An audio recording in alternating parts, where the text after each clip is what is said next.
प्रिय मित्रों, नमस्कार। आज मैं श्री विष्णु जी के चार धाम बद्रीनाथ, श्री रामेश्वरम, द्वारिका, पुरी इन चारों पुण्य क्षेत्र के चारों धामों के नाम से जाना जाता है। पुरी जगन्नाथ मंदिर उड़ीसा के पुरी नगर में है। हिंदू सनातन धर्म के अनुसार यह चार धाम का हिस्सा है। उड़ीसा के पुरी नगर में भगवान जगन्नाथ जी, बलभद्र जी, देवी सुभद्रा जी की विश्व प्रसिद्ध मंदिर है। भक्तों का प्रगाढ़ विश्वास है कि श्री कृष्ण जी निर्वाण करने के पश्चात शील रूप में आज भी जगन्नाथपुरी में बसते हैं, क्योंकि बहते हवा के विरुद्ध दिशा में लहराता ध्वज नगर में कहीं से भी किसी भी दिशा में एक समान दिखने वाला श्री कृष्ण जी का सुदर्शन चक्र, प्रकृति के नियमों के विरुद्ध प्रवाह से बहती समुद्र की हवाएं तथा कई ऐसे विस्मय कर देने वाली बातें आज भी भक्तजनों को श्री कृष्ण जी की मौजूदगी का एहसास कराते हैं। जेठ महीने की पूर्णिमा तिथि पर भगवान जगन्नाथ जी को स्नान कराने की परंपरा निभाई जाती है, जिससे भगवान अस्वस्थ हो जाते हैं। 15 दिन तक बीमार रहने के बाद स्वास्थ्य लाभ हेतु उन्हें प्रसाद स्वरूप काढ़ा पिलाया जाता है। आषाढ़ शुक्ल द्वितीया को जगन्नाथ जी स्वस्थ होकर बलभद्र जी, देवी सुभद्रा जी के साथ अपने धाम की यात्रा पर निकलते हैं। प्रति वर्ष रथ यात्रा के दिन 3 मूर्तियों को विशाल रथ में रखा जाता है। 10 दिन पश्चात पुनः मूर्तियों को मंदिर में वापस लाकर स्थापित कर दिया जाता है।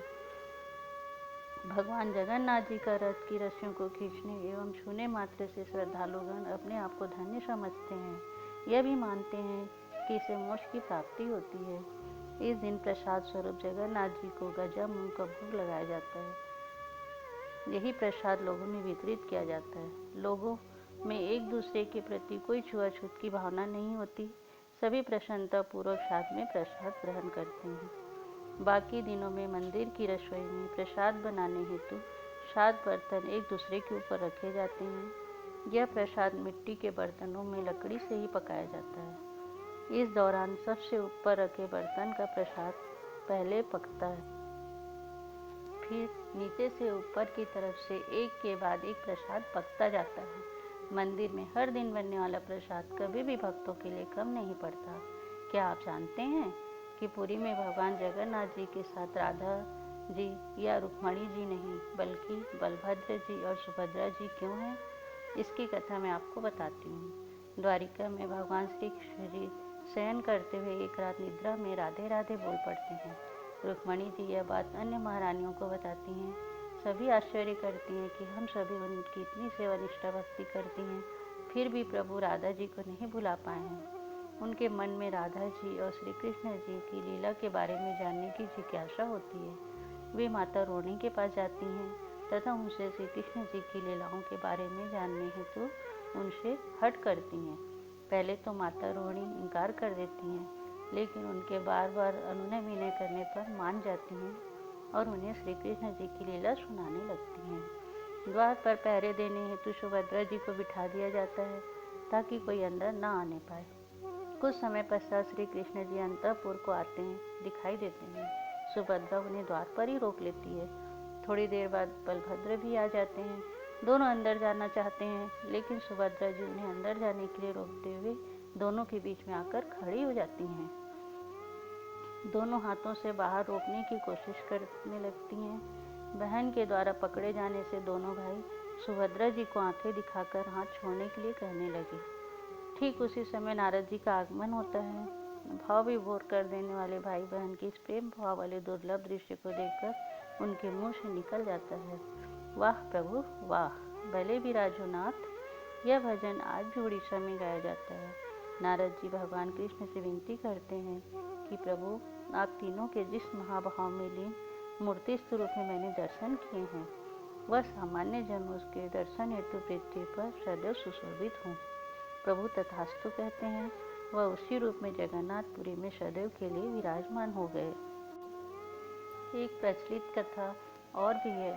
नील माधव से शुरू होती है भगवान जगन्नाथ जी की कथा।